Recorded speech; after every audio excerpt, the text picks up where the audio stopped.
لا إله إلا الله محمد رسول الله لا إله إلا الله محمد رسول الله لا إله إلا الله محمد رسول الله.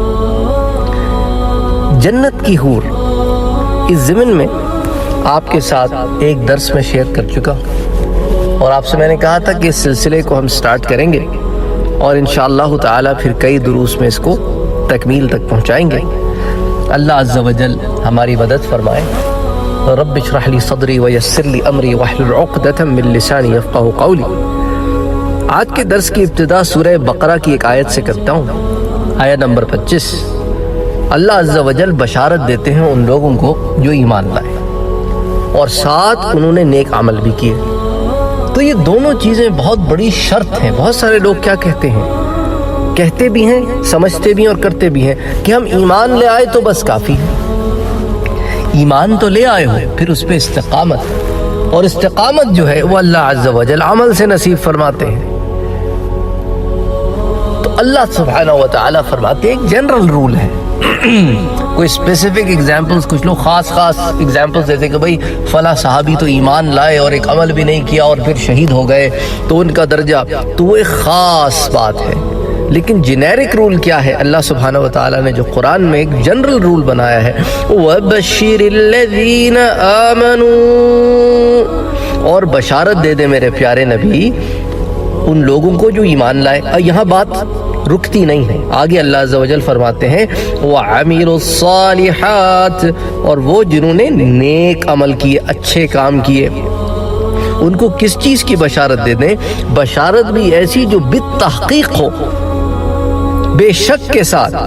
ان لہم، بالتحقیق ان کے لیے کیا ہے؟ بے شک ان کے لیے کیا ہے؟ ایسی جنتیں کہ جن کے نیچے باغ ہیں، ایسے جن کے نیچے نہریں بہتی ہوں گی، اور اس میں وہ کھائیں گے اور پھل کھائیں گے، اور جب پھل کھائیں گے اس کے تو کہیں گے یہ تو وہی ہیں جو ہمیں اس سے پہلے دیے گئے تھے. كلما رزقوا منها من ثمرة رزقا قالوا هذا الذي رزقنا من قبل وَأُتُوا بِهِ مُتَشَابِهًا.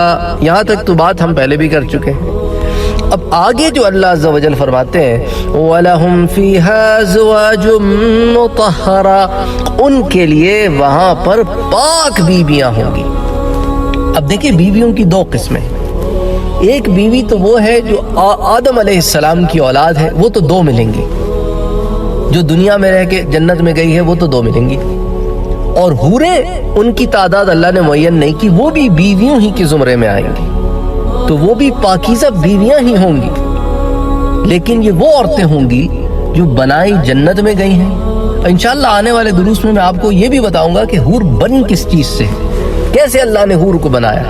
سبحان اللہ سبحان اللہ. تو پاکیزہ بیویاں ہیں حور بھی اور دنیا والی بھی، تو دونوں کے پاس وہ کوالٹیز ہیں کہ حسن ہے، جمال ہے.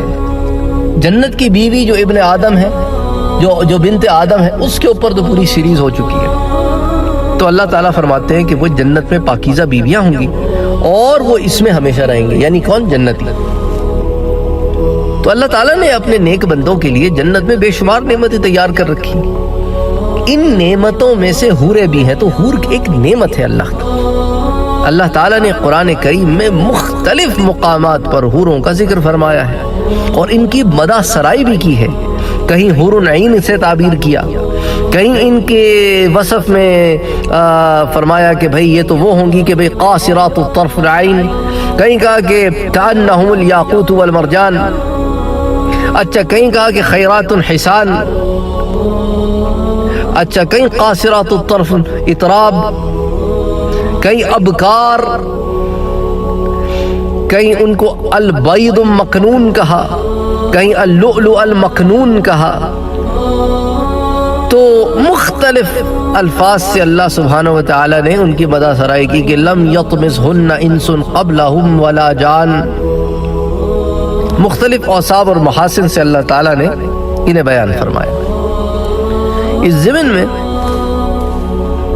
یہ بات آپ ذہن میں رکھیں کہ ظاہر بات ہے کہ عورت جو ہے نا، عورت اس کے 4 مقامات ایسے ہوتے ہیں جن میں تنگی ہو تو پسند کی جاتی ہے اور مطلوب ہوتی ہے۔ ایک اس کا منہ ہوتا ہے، بہت بڑا منہ ہو تو اچھا نہیں لگتا، بہت چھوٹا ہو نہیں، ایک تنگ ہو لیکن حسن میں آئے۔ دوسرے اس کے کان، ان دونوں چیزوں میں تنگی ہو تو اچھی لگتی ہے۔ ایک اس کی ناک کے سوراخ، بہت بڑے بڑے سوراخ ہو تو بھی اچھی نہیں لگتی، اور چھوٹے سوراخ۔ اور تیسری چیز تو یہ، چوتھی چیز شرمگاہ کی تنگی۔ یہ بات کھل کے کہہ رہا ہوں کیونکہ آپ کھل کے بات سننا چاہتے ہیں، جس لیے کھل کے کہہ رہا ہوں۔ اور ان باتوں کو سمجھانے میں مقصد ترغیب ہے، نہ کوئی اور وجہ ہے۔ کیونکہ انسان کو جب رغبت ہو نا کسی چیز کی تو اس کے حصول کے لیے وہ کام کرتا ہے۔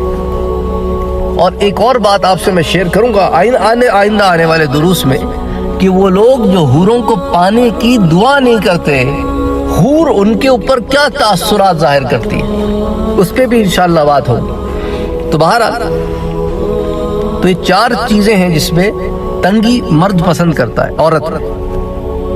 اور اسی طرح عورت کے اعضاء میں سے 4 ایسے مقامات ہیں جس میں مرد کشادگی پسند کرتا ہے۔ اس کا چہرہ، اس کا سینہ، اس کی گردن کے قریب جو پشت کا بالائی حصہ ہوتا ہے، جو دونوں کاندھوں کے درمیان ہوتا ہے، اور اس کی پیشانی۔ اور اس کے اعضاء میں سے 4 مقامات پر مرد سفیدی پسند کرتا ہے۔ اس کا رنگ، اس کے سر کی مانگ، اس کے دانت، اور اس کی آنکھوں کی سفیدی کا حصہ، یہ خوب سفید ہے۔ تو یہ 4 مقامات ہیں جس میں مرد سفیدی پسند کرتا ہے۔ اسی طرح عورت کے بدن میں 4 مقامات ایسے ہیں جس پر مرد سیاہی پسند کرتا ہے، اچھی معلوم ہوتی ہے اس کو۔ اس کی آنکھوں کا سیاہ حصہ خوب سیاہ ہو۔ اس لیے آپ دیکھیں نا وہ مسکارے کتنے بکتے ہیں دکانوں میں، اس کی وجہ کیا ہے؟ اس کی وجہ یہی ہے کہ وہ آنکھوں کو خوبصورت بناتے ہیں۔ وہ آنکھوں کی جو رنگ بکتے ہیں، دور سے دیکھ کے کلر پینسل لگتی ہے، لیکن وہ آنکھوں پہ لگاتی ہیں عورتیں، اللہ عالم کیسے لگاتی ہیں، لیکن وہ لگاتی ہیں۔ اسی طرح وہ آئی بروز، یہ جو بھویں ہوتی ہیں نا، ابرو، اس کا بھی گھنا کالا ہونا، اس کے لیے بھی وہ چیزیں ملتی ہیں عورتوں کی، وہ لگاتی ہیں۔ اللہ تعالیٰ کو پتا ہے نا کہ مرد کو کیا اچھا لگتا ہے، تو اس لیے اللہ تعالیٰ نے حوروں میں ساری صفات رکھی ہیں۔ تو ایک تو وہ یہ پسند کرتا ہے کہ عورت کی آنکھوں کا سیاہ حصہ خوب سیاہ ہو۔ ایک تو آنکھوں کے اندر جو حصہ ہے نا، گول سرکل، وہ خوب سیاہ ہو۔ پھر اس کے ابرو، اس کی پلکیں اور اس کے بال، یہ 4 چیزیں مرد پسند کرتا ہے کہ سیاہ، کہ آنکھ کے اندر کی پتلی وہ اچھی خوب سیاہ ہو، کالی، اور یہ پلکیں، ابرو اور بال۔ فطرت ہے مرد کی، اس میں کوئی تنقید کی بات، مذاق کی بات نہیں، مرد کو اچھا لگتا ہے۔ اب بالوں کا سیاہ ہونے سے مراد جو بھی رنگ ہو بالوں کا، وہ خوب ہو، اچھا رنگ ہو، اچھا رنگ۔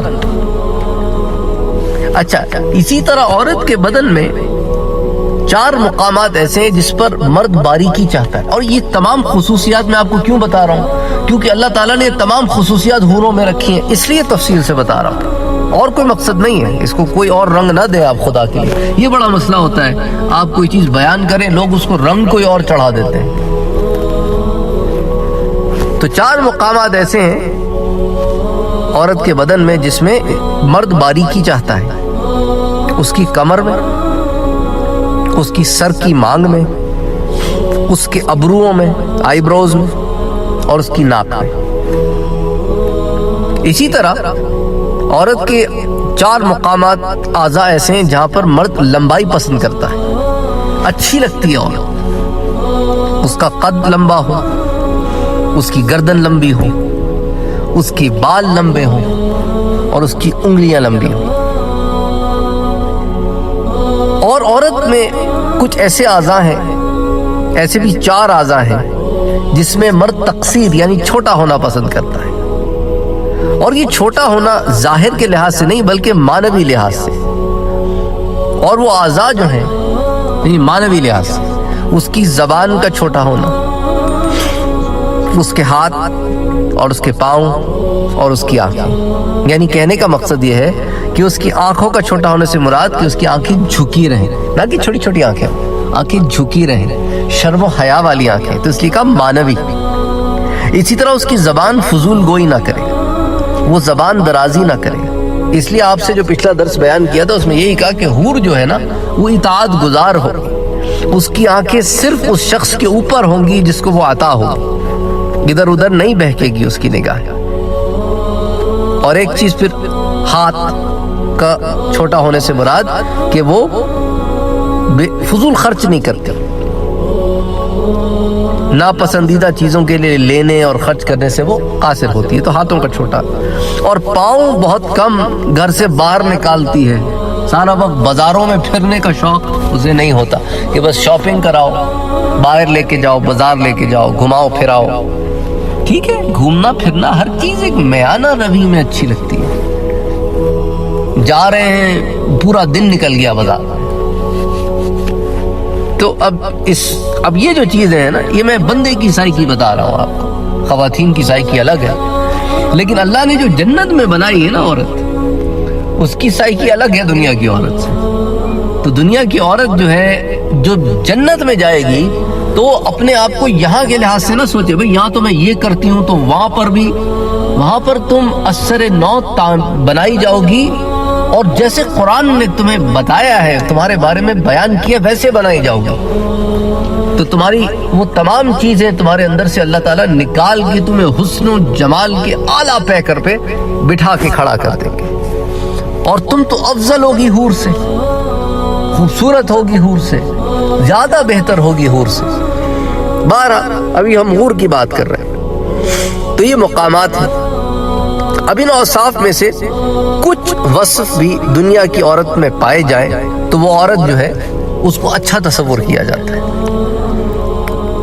اچھا، حور میں بدرجہ کمال یہ اوصاف پائے جاتے ہیں، جن اوصاف کو اللہ تعالیٰ نے اور اس کے رسول صلی اللہ علیہ وآلہ وسلم نے بڑی تشریح اور تفصیل کے ساتھ بیان فرمایا ہے، اسی لیے ہم بھی بیان کر رہے ہیں، کیونکہ میرے رب نے بیان کیا ہے، میرے پاک نبی نے بیان کیا ہے صلی اللہ علیہ وسلم، تو اس لیے ہم بھی بیان کر رہے ہیں۔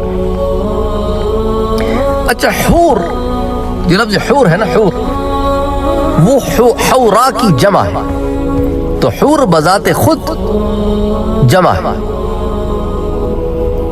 اور اس کا واحد جو ہے وہ حورا ہے۔ اور حورا کا معنی کیا ہے؟ حورا اس عورت کو کہا جاتا ہے جو جوان بھی ہو، حسین بھی ہو، جمیل بھی ہو، سفید رنگ والی ہو، اور انتہائی سیاہ آنکھوں والی ہو، اس کو کہتے ہیں حورا۔ ٹھیک ہے، زید بن اسلم کہتے ہیں کہ حورا اس عورت کو کہا جاتا ہے چمکیلے چہرے کی وجہ سے کہ جس کے چہرے پر نظر نہ جم سکے اور متحیر ہو جائے، کہ بس بندہ جو ہے نا آگ بھر کے نہ دیکھ سکے، اتنا حسن ہے، اتنا حسن ہے۔ اللہ اکبر۔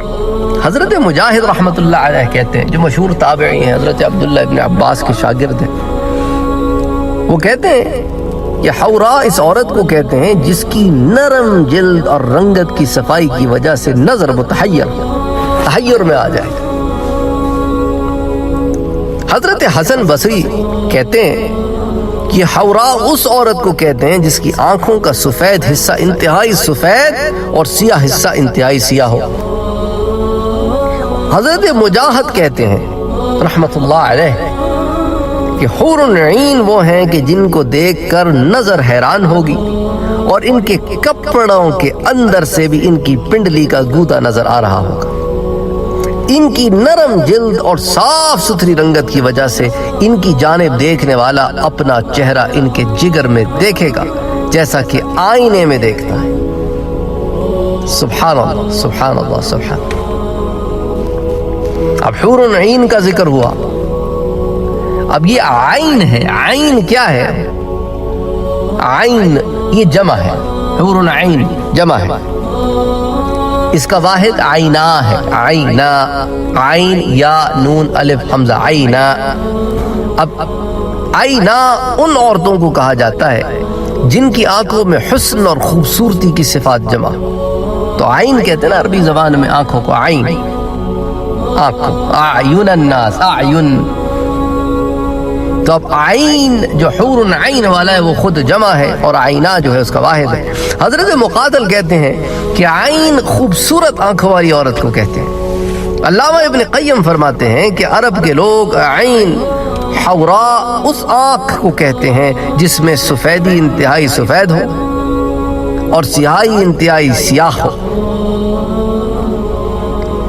تو اللہ تعالیٰ نے حوروں کی تو بہت تعریف کی ہے قرآن میں، کہیں قاصرات الطرف کہا، کہیں اطراب کہا، کہیں حور عین کہا، پھر انشاءاللہ تعالیٰ پھر ایک ایک بات پہ پھر بات ہوگی۔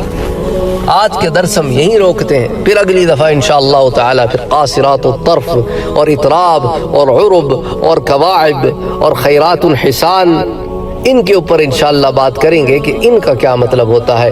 وما علینا الا البلاغ۔